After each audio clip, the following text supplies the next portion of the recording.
Assalamualaikum warahmatullahi wabarakatuh. Bismillahirrahmanirrahim. Alhamdulillahirabbil alamin. Selamat bertemu kembali anak-anakku kelas 12, baik MIPA maupun IPS.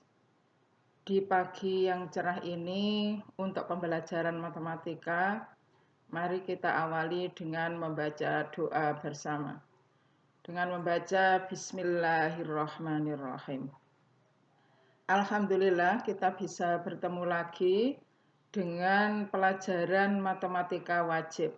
Setelah kita melalui atau melakukan ulangan harian bersama tentang dimensi 3. Pada pertemuan kali ini kita akan belajar bersama tentang statistika. Apa itu statistika dan bagaimana kegunaannya?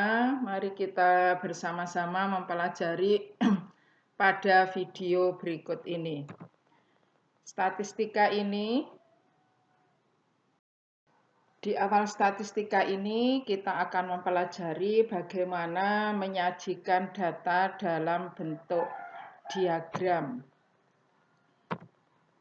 Standar kompetensi yang ingin kita capai pada pertemuan kali ini adalah menggunakan aturan statistika, kaidah pencacahan, dan sifat-sifat peluang dalam pemecahan masalah.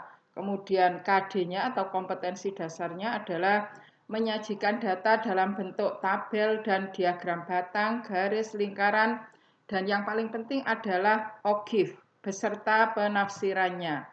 Kemudian indikator yang akan kita capai pada pertemuan kali ini adalah menyajikan data dalam bentuk baik itu diagram batang, diagram garis, diagram lingkaran, dan ini OGIF itu adalah untuk anak SMA, untuk kalian. Apa yang ada di diagram batang, garis, lingkaran itu hanya mengulang materi kalian di SMP. Baik, apa itu statistik dan statistika? Anak-anak, dalam kehidupan sehari-hari, statistik itu sangat penting sekali.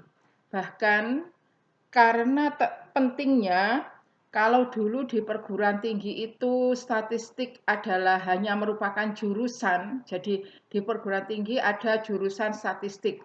Tapi sekarang ada sekolah yang namanya Sekolah Tinggi Ilmu Statistik. Dan Sekolah Tinggi Ilmu Statistik itu merupakan sekolah ikatan dinas. Karena ikatan dinas, maka kalian nanti kalau masuk ke situ, begitu masuk kalian sudah CPNS. Kemudian keluar kalian sudah PNS. Jadi ini karena sangat pentingnya ilmu statistik dan statistika. Di bidang apapun dibutuhkan statistik. Statistik itu pengertiannya kalian bisa membaca sendiri di sini ya. Misalnya statistik tentang pendidikan adalah kumpulan angka yang berkaitan dengan masalah pendidikan. Kemudian statistik tentang suku bunga ya kumpulan angka tentang suku bunga gitu. Kemudian ada statistik, ada statistika. Nah, statistika itu adalah pengetahuan yang berkaitan dengan metode atau teknik atau cara untuk apa saja? Mengumpulkan data, mengolah data, kemudian menyimpulkan data, menyajikan data, dan menarik kesimpulan serta menginterpretasikan data itu. Jadi, statistika adalah ilmu yang mempelajari tentang statistik. Baiklah, saya awali dengan menyajikan data. Pada statistik, hal yang penting salah satu diantaranya adalah cara penyajian data. Banyak sekali cara penyajian data ini. Untuk data tunggal bisa berupa diagram batang, diagram garis, diagram lingkaran. Sedangkan OGIF nanti adalah untuk data berkelompok. Bagaimana cara-cara mengumpulkan data? Kalau cara pengumpulannya bisa dengan penelitian di lapangan atau pengamatan langsung, kemudian wawancara, kemudian bisa juga dengan angket atau kuesioner. Cara menyajikan data. Ada beberapa tadi sudah saya ulas di depan, yaitu dengan diagram batang. Contoh diagram batang adalah seperti ini. ini sekali lagi adalah untuk data tunggal ya. Ini adalah diagram batang untuk data tunggal, kemudian ini adalah diagram garis. Kemudian ini adalah diagram batang daun. Apa gunanya diagram batang daun? Itu adalah untuk mengurutkan data. Namun karena sekarang sudah teknologinya sudah canggih, yaitu dengan komputer atau laptop, mengurutkan data tidak harus dengan menggunakan batang daun. Kalau dulu kita mengurutkannya dengan diagram batang daun. Jadi batangnya berapa, daunnya berapa, sehingga di sini bisa lebih mudah untuk mengurutkannya. Kemudian ini ada diagram lingkaran. Diagram lingkaran kalian tahu penyajiannya dengan juring-juring pada lingkaran ditunjukkan dengan besarnya sudut. Ini adalah diagram kotak garis. Diagram kotak garis ini untuk menunjukkan mana nilai terbesar, nilai terkecil, ini nilai terbesar, nilai terkecil, kemudian kuartil 1, kuartil 2, dan kuartil 3. Kemudian di sini ada yang namanya histogram. Histogram itu adalah yang kotak-kotak ini. Jadi histogram itu adalah diagram batang dari data berkelompok. Kalau diagram batang pada data tunggal itu letaknya terpisah seperti ini, maka diagram batang pada data berkelompok itu berimpit. Jadi yang kotak-kotak ini adalah histogram. Sedangkan diagram garisnya ini namanya adalah poligon frekuensi. Jadi poligon frekuensi itu adalah diagram garis dari data berkelompok. Yang ini adalah OGIF. OGIF itu adalah diagram garis dari frekuensi kumulatif lebih dari atau kurang dari. Jadi bentuknya ada yang ke atas, berbentuk kurva ke atas, nanti ada lagi kurva yang ke bawah. Bagaimana nanti kita membuat diagram batang dari data berkelompok dan OGIF, serta nanti kita ulang sedikit tentang materi yang di SMP, barangkali kamu lupa, akan kita pelajari pada saat ini juga. Diagram batang adalah grafik data berbentuk persegi panjang yang mempunyai lebar yang sama dan dilengkapi dengan skala tertentu dari data yang bersangkutan. Ada contoh, misalnya ini adalah jumlah siswa yang diterima di suatu universitas dari tahun 1998 sampai 2004. Ada fakultas ekonomi, fakultas hukum. Maka yang biru ini menunjukkan fakultas ekonomi, yang merah menunjukkan fakultas hukum. Ini adalah diagram batangnya seperti ini kalau jadikan satu. Jadi tahunnya terletak di bawah ini, kemudian ini adalah menunjukkan besarnya siswa yang diterima. Tadi kan saya katakan tidak berimpit, tapi ini mengapa kok berimpit? Karena ini ada dua data. Kemudian diagram garis. Diagram garis adalah grafik data yang berbentuk garis yang didapat dari beberapa ruas garis yang menghubungkan titik-titik pada bidang kartesius. Contoh dari data tadi kalau dibuat diagram garisnya adalah seperti ini. Sama dengan tadi, yang merah ini menunjukkan fakultas ekonomi hanya berupa titik-titik kemudian dihubungkan dengan garis. Ini adalah contoh diagram garis. Kemudian diagram lingkaran sudah saya beritahu tadi bahwa terbagi menjadi juring-juring yang sesuai dengan prosentase dari data yang bersangkutan. Misalnya ada contoh seperti ini, maka kalau mau saya sajikan dalam bentuk diagram lingkaran adalah seperti ini. Perhatikan contoh diagram lingkaran. Lanjut ke OGIF. OGIF adalah grafik distribusi frekuensi kurang dari dan atau lebih dari. Jadi ada grafik distribusi frekuensi kurang dari, ada juga grafik distribusi frekuensi lebih dari. Sekali lagi dapat dikatakan bahwa OGIF merupakan diagram poligon frekuensi kumulatif. Jadi kumulatif lebih dari dan kumulatif kurang dari. Untuk menentukan frekuensi kumulatif, maka harus tahu dulu tabel daftar distribusi frekuensi. Apa saja istilah-istilah yang ada pada tabel daftar distribusi frekuensi? Yang pertama adalah kelas. Kelas itu adalah tempat pengelompokan nilai-nilai suatu interval. Jadi nanti dalam daftar distribusi frekuensi ada beberapa kelas. Kemudian banyak kelas. Ya, maksudnya banyak kelas itu ya ada berapa kelas. Jadi dalam satu tabel distribusi frekuensi ada lebih dari satu kelas. Kemudian ada tepi kelas. Tepi kelas pada interval itu tergantung pada ketelitian data yang digunakan. Yang terdiri dari tepi bawah kelas dan tepi atas kelas.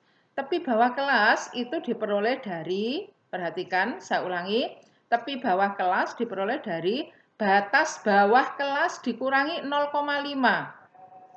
Sedangkan tepi atas kelas diperoleh dari batas atas kelas ditambah 0,5. Kemudian panjang kelas. Ada yang menyebut panjang kelas, ada yang menyebut interval kelas, ada yang menyebut interval saja, atau ada pula yang menyebut panjang interval. Adalah selisih tepi atas kelas dikurangi tepi bawah kelas. Saya ulangi, selisih tepi atas kelas dan tepi bawah kelas. Jadi tepi atas dikurangi tepi bawah.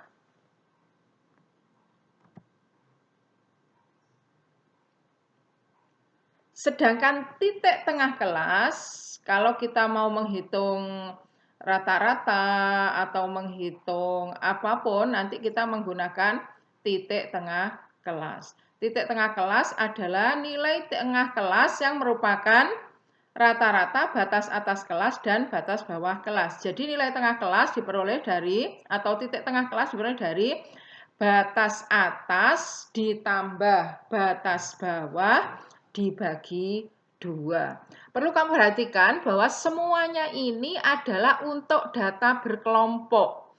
Jadi data itu sudah dikelompok-kelompokkan ke dalam kelas-kelas sehingga kamu harus tahu istilah-istilah yang ada di sini karena ini nanti yang digunakan dalam perhitungan. Kalau kamu tidak tahu istilah yang ada di sini sulit nanti kamu untuk mengetahui perhitungannya. Saya beri contoh soal. Tentukan banyaknya kelas, batas kelas, tepi bawah kelas, tepi atas kelas, panjang kelas, dan titik tengah masing-masing kelas pada tabel daftar distribusi frekuensi berikut. Ini adalah tabel daftar distribusi frekuensi. Jadi, data itu sudah dikelompokkan seperti ini. 11 sampai 15, 16 sampai 20, dan seterusnya. Baik, kita coba menjawab dari soal yang ada ini. Yang pertama adalah tentang banyaknya kelas. Banyaknya kelas. Kelas ke-1 itu adalah ini. 11 sampai 15. Ini disebut kelas. Masing-masing ini disebut kelas. Jadi ini kelas pertama, kelas kedua, kelas ketiga, dan seterusnya. Sehingga banyaknya kelas adalah 6. Kemudian batas kelas. Batas kelas ada batas bawah, ada batas atas. Tadi ada batas bawah, ada batas atas. Ini adalah batas bawah kelas pertama. Saya ulangi, batas bawah kelas pertama adalah 11. Batas bawah kelas kedua adalah 16 dan seterusnya sampai batas bawah kelas yang ke-6 adalah 36. Sedangkan ini 15, 20, sampai 40 ini adalah batas atas kelas. Jadi kalau ditanya berapa batas atas kelas keempat? Jawabannya adalah 30. Berapa batas atas kelas terakhir? Jawabannya adalah 40. Kemudian tepi atas kelas dan tepi bawah kelas. Kita cari masing-masing. Tepi bawah kelas pertama berarti 11 dikurangi 0,5. Jawabannya 10,5. Tepi bawah kelas keempat berarti 26 dikurangi 0,5. Hasilnya adalah 25,5. Begitu juga tepi atas. Tepi atas kelas kedua. Tepi atas itu adalah batas atas ditambah 0,5. Maka tepi atas kelas kedua adalah 20 ditambah 0,5 hasilnya 20,5. Tepi atas kelas kelima 35 ditambah 0,5 jawabannya adalah 35,5. Kemudian tabel distribusi frekuensi. Bagaimana membuat tabel distribusi frekuensi? Karena data yang kalian peroleh tentu belum urut. Kemudian kalian harus mengelompokkannya ke dalam tabel distribusi frekuensi. Langkah-langkah membuat tabel distribusi frekuensi atau daftar distribusi frekuensi dari data tunggal. Yang kalian peroleh itu tentu berupa data tunggal, kemudian dikelompokkan. Yaitu yang pertama, mengurutkan data dari nilai terkecil sampai yang terbesar. Sehingga kalian tahu berapa nilai terkecilnya dan berapa nilai terbesarnya. Kemudian menentukan jangkauan. Jangkauan itu diperoleh dari nilai terbesar dikurangi nilai terkecil. Lalu menentukan banyaknya kelas. Banyaknya kelas seringkali dilambangkan dengan K, ada buku yang melambangkannya dengan I. Jadi K atau I diperoleh dari 1 plus 3,3 log N. Dengan N adalah banyaknya data.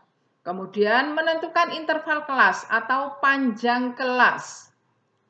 Panjang kelas yang disebut juga atau ini ya panjang kelas diperoleh dari berapa? Jangkauan dibagi banyaknya kelas. Kemudian menetapkan nilai data pada interval kelas dan menentukan frekuensi dari tiap-tiap kelas dengan cara memasukkan nilai-nilai itu. Seringkali menggunakan bantuan turus kalau datanya banyak.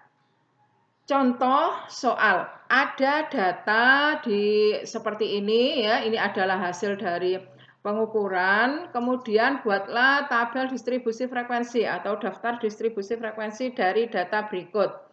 Maka penyelesaiannya adalah kita urutkan data itu. Kita urutkan data itu dari yang terkecil sampai yang terbesar. Setelah kita urutkan, lalu kita hitung jangkauannya. Jangkauannya adalah nilai terbesar dikurangi nilai terkecil. Nilai terbesarnya 93 dikurangi 59 sehingga hasilnya 34. Kemudian banyaknya kelas. Tadi rumus banyaknya kelas adalah rumus banyaknya kelas K sama dengan 1 plus 3,3 log N.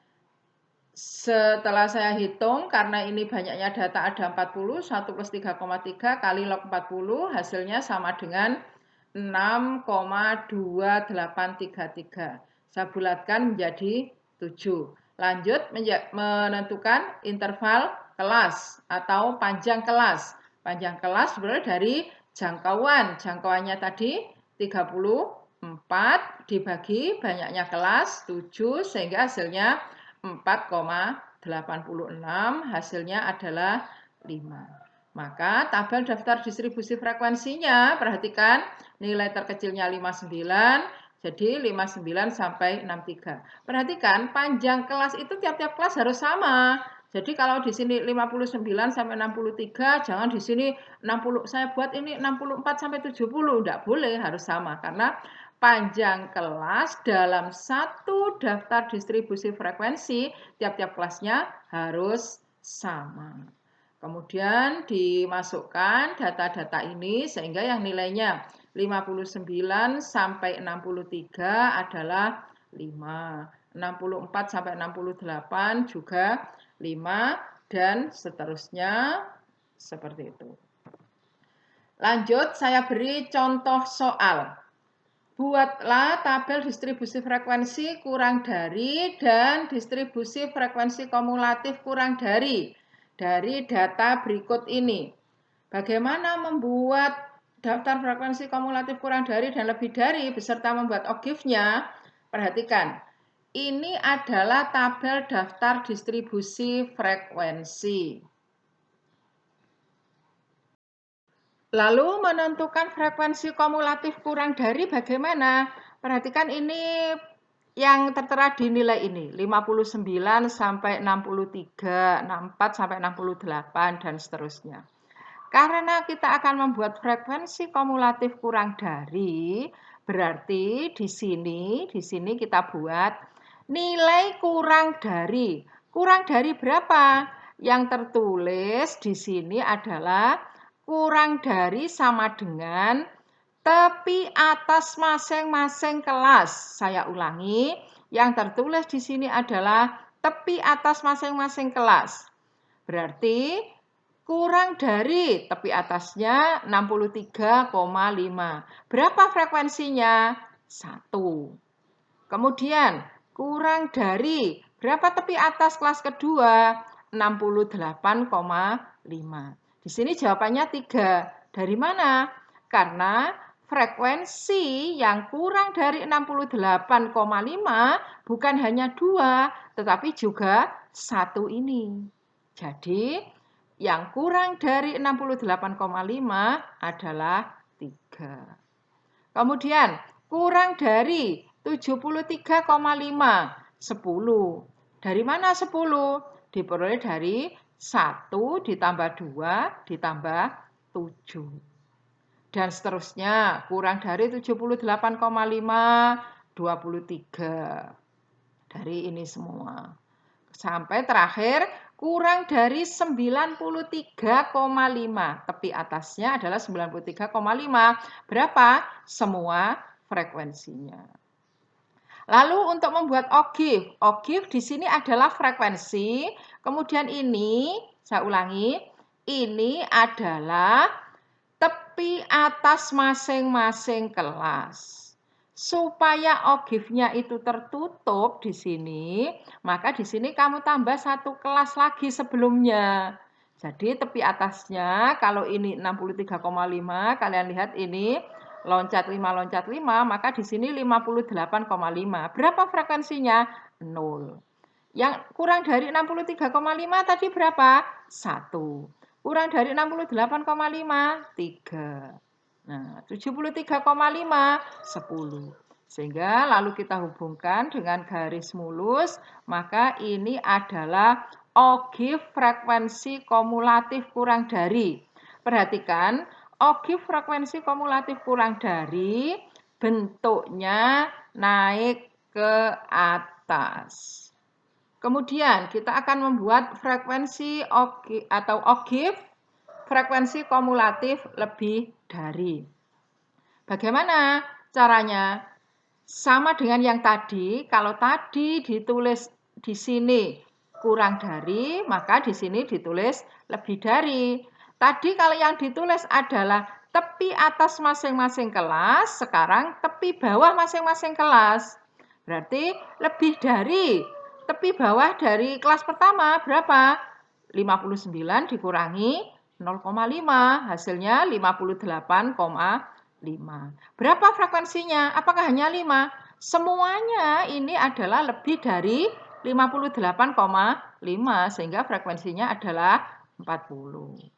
Kemudian lebih dari 63,5 diperoleh dari 64 dikurangi 0,5. Berapa frekuensinya? Ya, yang ini semua. Berarti kan 40 dikurangi 5, sehingga hasilnya 5. Dan seterusnya sampai yang terakhir adalah lebih dari 88,5. Frekuensinya adalah 3.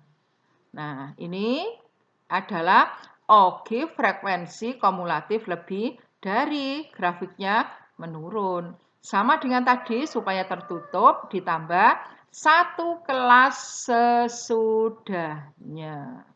Jadi ini bukan berarti menunjukkan yang 58,5, 40, yang sekian sama dengan 35 itu bukan. Ya. Ini adalah OGIF. Apa nanti gunanya frekuensi kumulatif lebih dari dan kurang dari?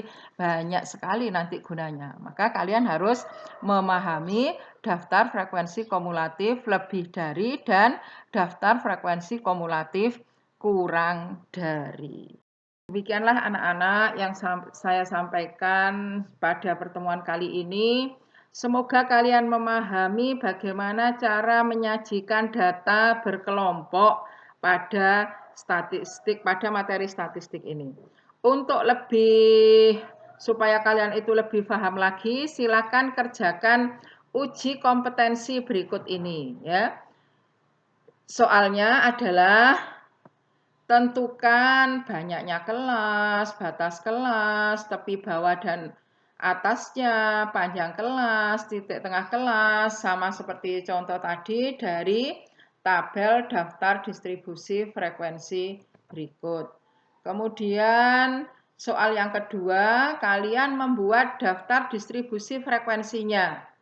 Bagaimana menentukan daftar distribusi frekuensinya kalau data yang disajikan masih berbentuk data tunggal, kemudian kalian sajikan dalam bentuk data berkelompok. Ini untuk memperdalam ilmu kalian dalam bidang statistik. Baiklah, saya cukupkan sekian pertemuan kali ini. Semoga membawa manfaat. Kita akhiri dengan ihdinas siratal mustaqim. Selamat belajar matematika karena matematika itu menyenangkan. Assalamualaikum warahmatullahi wabarakatuh.